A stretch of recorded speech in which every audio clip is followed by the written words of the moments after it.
नमस्कार दोस्तों। आज हम कर्मा के सिद्धांतों के ऊपर बात करेंगे। वीडियो ज्यादा लंबी तो नहीं होगी, तो शॉर्ट में ही हम आज कर्म को समझते हैं अच्छे से। बेसिकली कर्म जो होते हैं वो तीन प्रकार के होते हैं। पहला जो कर्म है वो है संचित कर्म। अब ये संचित कर्म है क्या? बेसिकली संचित कर्म वो कर्म होते हैं जो हमारे पिछले जन्म के होते हैं या फिर उसके पिछले जन्म के होते हैं। तो बेसिकली होता यह है कि कोई कर्म है जो हमने किए और वो हमने उस जन्म में हम उस कर्म को हमने भोगा ही नहीं, तो वो कर्म हमारे अगले जन्म में ट्रांसफर हो जाते हैं। तो इसे संचित कर्म के रूप में देखा जाता है। अब कोई इंसान बहुत अच्छा है, वो बहुत ज्यादा पुण्य करता है, हर किसी के लिए वो इंसानियत रखता है, फिर भी उस इंसान को दुख भोगना पड़ता है। हम समाज में बहुत ऐसे उदाहरण देख सकते हैं।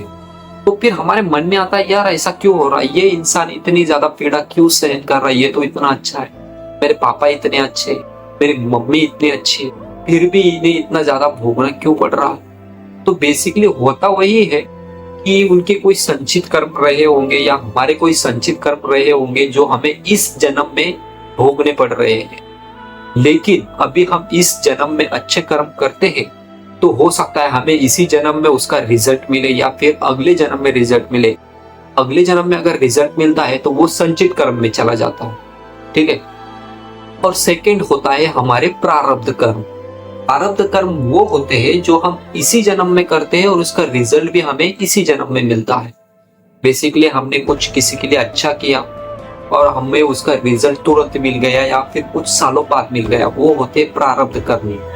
मान लो किसी ने किसी को धोखा दे दिया, किसी ने किसी के साथ स्कैम कर दिया, किसी ने किसी को गाली दे दी, किसी ने किसी को मारा पीटा, जो भी है, जो भी बुरे कर्म अगर कोई करेगा, मान लो कोई कमजोर इंसान है, कोई ताकतवर इंसान आकर उस पर अत्याचार करता है या उसे मारता है या जो भी कुछ करता है, तो उसे कभी कभी हम देखते हैं इसी जन्म में उसे उसके कर्म का फल मिलता है।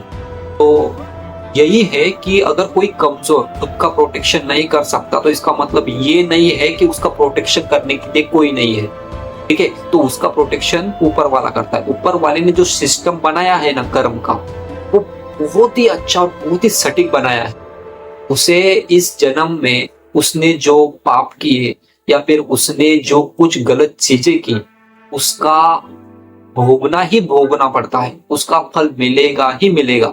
अच्छे कर्म करो अच्छा फल मिलेगा, बुरे कर्म करो बुरा फल मिलेगा। तो बेसिकली होता यही है। कुछ लोगों को तो तुरंत 1 मिनट पहले उन्होंने कुछ गलत चीजें की और फिर 1 मिनट बाद उन्हें वो भोगने को मिला। अगर किसी ने किसी को गाली दे दी मान लो, और वो ऐसे 1 किलोमीटर या आधा किलोमीटर आगे चल कर गया, उसे ठोकर लग गई या फिर वो कहीं पर गिर गया, तो फिर उसे लगता है यार मैं तो नीचे देखकर चल रहा था या फिर एकदम से मैं कैसे गिर गया। तो कहीं ना कहीं उसने जो गाली दी थी या जो कुछ उसने अभी 2 मिनट पहले 10 मिनट पहले किया था, उसका वो फल होता है। हमें समझ में नहीं आता उस टाइम पे, लेकिन कहीं ना कहीं ये उससे रिलेटेड होता है। तो इंसानों को ऐसे ही कर्म, जितना हमारा जो पाप है या फिर जो भी हमारी गलत चीजें है, हमारा कर्मा है, जितना बुरा होगा उतना ज्यादा बड़ा उसका फल मिलता है। और मान लो कोई कर्म है वो अभी हम करते हैं, वो अगर बुरा है या अच्छा है, और वो अगर हमें बहुत सालों बाद मिलता है या फिर अगले जन्म में मिलता है, तो वो हमें ब्याज के साथ मिलता है, विथ इंटरेस्ट। इसीलिए हमें कभी भी किसी के साथ कोई गलत काम करना ही नहीं चाहिए, ठीक है। और तीसरा कर्म होता है क्रियामान कर्म। तो क्रियामान कर्म बेसिकली ये होता है कि जो अभी हम क्रिया कर रहे हैं, किसी की अगर हम हेल्प कर रहे हैं, किसी के बारे में अच्छा सोच रहे हैं, कोई अच्छा दान कर रहे हैं, जितनी भी दुनिया की अच्छी चीजें अगर हम आज कर रहे हैं, हमारा सोचना ये भी एक प्रकार का अच्छा कर्म है। अगर हम अच्छी चीजें सोचते हैं, अगर बुरा किसी के बारे में सोचते हैं तो ये भी बुरा कर्म है। तो हमारा जो सोचना है, तो हमारे सोचने से लेकर हमारी सारी क्रियाएं अभी हम जो वर्तमान में कर रहे हैं उसे ही क्रियामान कर्म कहते हैं, जिसका फल हमें बाद में मिलता है। जिसे हम प्रारब्ध कर्म कहते हैं। तो बेसिकली होता ये है कि हम अभी जो कर रहे हैं, मान लो वो किसी के बारे में अच्छा सोचना हो, किसी के बारे में अच्छी बातें करना हो, या फिर किसी के लिए मन में सम्मान रखना हो, ये तक अच्छे कर्म में गिना जाता है। आप जो आपके ऊपर हेट रखता है उन्हें रखने दो, आप किसी के लिए मन में हेट ना रखो, क्योंकि आप अगर हेट नहीं रखते हो तो आपका जो कर्म है वो बुरा नहीं होगा और आपको इन फ्यूचर में अच्छी चीजें वापस मिलेंगे, क्योंकि आपके कर्म अच्छे थे तो आपको इन रिटर्न में फल अच्छा ही मिलेगा। वही पर अगर आप किसी के बारे में बुरा सोचते हो, किसी का बुरा करते हो, का शुरुआत में बहुत अच्छा होगा। कुछ लोग ये करते हैं कि किसी के साथ बुरा करते हैं, किसी को धोखा देते हैं, किसी को जानबूझकर तंग करते हैं, या फिर किसी के साथ कोई किसी प्रकार का फ्रॉड करते हैं। अपने स्वार्थ के लिए लोग ये सब चीजें करते हैं। शुरुआत में क्या होता है, उन लोगों के जो दिन है वो बहुत अच्छे कटते हैं, क्योंकि उन्होंने अपने स्वार्थ के लिए किसी को धोखा दिया होता है। तो वो जो स्वार्थ का जो उनको फायदा हुआ होता है, उस फायदे की वजह से उनके कुछ दिन अच्छे से गुजरते हैं। लेकिन बाद में होता है, 2 साल 10 साल 5 साल बाद उन्हें उस कर्म के लिए भुगतना पड़ता ही पड़ता है। हमारे बड़े बूढ़े कहते हैं, आपने सुना होगा कि जो फ्री का होता है या फिर जो बिना कष्ट के आता है वो ज्यादा दिन टिकता नहीं है। उसके पीछे का यही लॉजिक है कि हमने कोई अच्छा कर्मा ही नहीं किया, फिर भी हमें वो चीज मिल गई, फिर वो टिकेगी कैसे? जो धीरे धीरे आती है, जो कर्म से आती है, वही तो हमेशा अनंत काल तक टिकती है। तो हमें हमेशा अपने अच्छे कर्म करने पर ही फोकस करना चाहिए। जैसा हम सोचते हैं वैसा ही हम बनते हैं।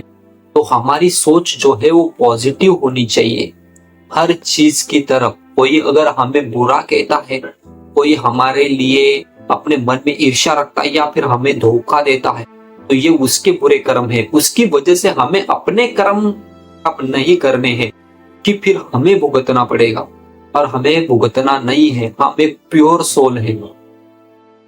बेसिकली होता ये है कि हम क्या करते हैं, अपने स्वार्थ के लिए किसी को हर्ट कर देते हैं या फिर किसी को किसी प्रकार का धोखा दे देते। मान लो पैसे का धोखा हो, रिलेशनशिप में धोखा हो, या फिर किसी रिश्ते में धोखा हो। तो हमारे अंदर ना एक प्योर सोल होती है जिसे परमेश्वर कहा जाता है। हमारे सबके अंदर परमेश्वर होता है। फिर हम क्या करते हैं, अपने स्वार्थ के लिए सामने वाले को धोखा दे देते हैं। फिर उसके अंदर भी परमेश्वर होता है। फिर हम उसके अंदर के परमेश्वर को कहीं ना कहीं हर्ट करते हैं। वो इंसान तो हर्ट होता है, लेकिन उसके अंदर जो प्योर सोल है वो भी हर्ट होती है। तो उस आत्मा को जब हर्ट होगा तो कहीं ना कहीं उस परमेश्वर को भी हर्ट होगा, और वो आपको भुगतना ही पड़ेगा। जब परमेश्वर ने खुद धरती पर अवतार लिए थे तो उन्होंने भी खुद को कर्म से नहीं बचाया था, तो भुगतना परमेश्वर को भी पड़ता है, उन्होंने भी भुगता है। तो हम किस खेत की मूली? ठीक है, तो कर्म सबको भुगतना पड़ेगा, चाहे अच्छा करो बुरा करो। ये कर्म का एक सिद्धांत है। हम इसके ऊपर अगली बार एक बहुत डिटेल में और अच्छे से वीडियो लाएंगे। लेकिन इसके लिए आपको अभी हमारे चैनल को सब्सक्राइब करना होगा, और वीडियो अच्छा लगा होगा तो वीडियो को लाइक भी करना होगा, ताकि आप हमारे साथ हमेशा जुड़े रहें। तो मिलेंगे आपसे अगली वीडियो में। धन्यवाद।